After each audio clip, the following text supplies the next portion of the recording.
Hi అండి, welcome back to Karthikeya real stories. అందులో Kusuma thoughts. మొన్న పార్ట్ 1 ఆడదాని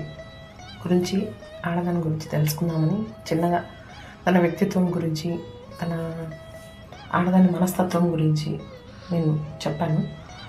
ఇప్పుడు ఆడది గురించి కొంచెం క్లియర్గా తెలుసుకుందాం. ఎన్ని తెలుసుకున్నా, ఎన్ని మాట్లాడినా, ఎన్ని చేసినా ఆడది ఒకరికి అర్థం కాదన్నమాట మాత్రం వాస్తవమే అండి. అది ఎప్పటికీ అర్థం కాదామె. కానీ ఏ ఆడది కూడా పెళ్ళైన తర్వాత తన భర్త బాగుండాలని ఆ కుటుంబం కోసం ఎంతమందో ఎన్నో త్యాగాలు చేసిన దాఖలాలే ఉన్నాయి. కానీ చెడగొట్టిన దాఖలాలు చాలా తక్కువ ఉన్నాయి.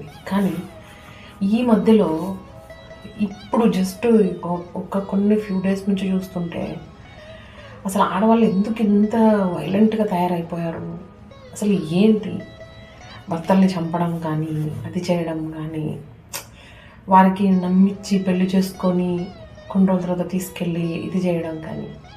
అఫ్కోర్స్ మనం ఏం చేస్తే తిరిగి మనకు అదే వస్తుంది అన్నట్టుగా, కర్మ బ్యాక్ అన్నట్టు మగవాళ్ళు అలా చేశారేమో, అందుకని ఈ ఆడపిల్లలు అలా చేయాల్సి వస్తుందేమో.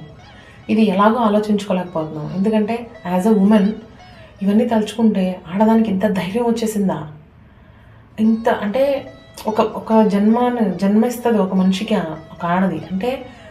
ఎంత క్రుయాలిటీ ఉన్నా కూడా అంత మరీ ఇంత క్రూయల్గా ఉంటుంది అని నేను ఎక్స్పెక్ట్ చేయలేదండి అసలు. కానీ ఈ మధ్య ఇవన్నీ చూస్తున్నా, తలుచుకుంటున్నా కొంచెం ఎక్కడో తెలియని బాధగా ఉంది.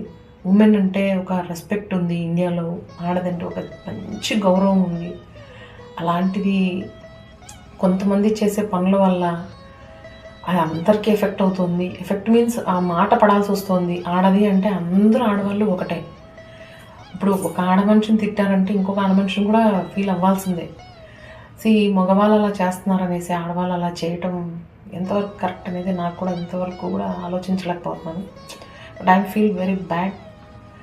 కానీ వాళ్ళు కూడా తల్లిదండ్రులు అలాగే పెంచుంటారు మగపిల్లల్ని. ఇష్టపడి పాపం పెళ్లి చేసుకుంది, వాళ్ళిద్దరు లైఫ్ ఏదో లీడ్ చేస్తారు అని అనుకుంటారు. అలా అంతలోపల ఇలా జరగటం కొంచెం బాధాకరమే.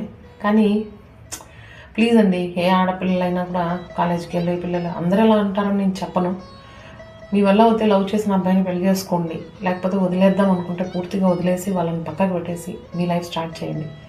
అంతేకాని ఎవరో కన్నా బిడ్డని నమ్మి మీ చేతుల్లో పెడితే వాళ్ళమ్మ, మీరు అలా చేసి మళ్ళీ తిరిగి వాళ్ళ అమ్మ వాళ్ళకి అప్పగించడం ఎంతవరకు కరెక్ట్? ఇది ఉమెన్గా మనం అలా ఎప్పుడూ చేయకూడదు. ఇది కొంతమంది కన్నా అర్థమవుతుందని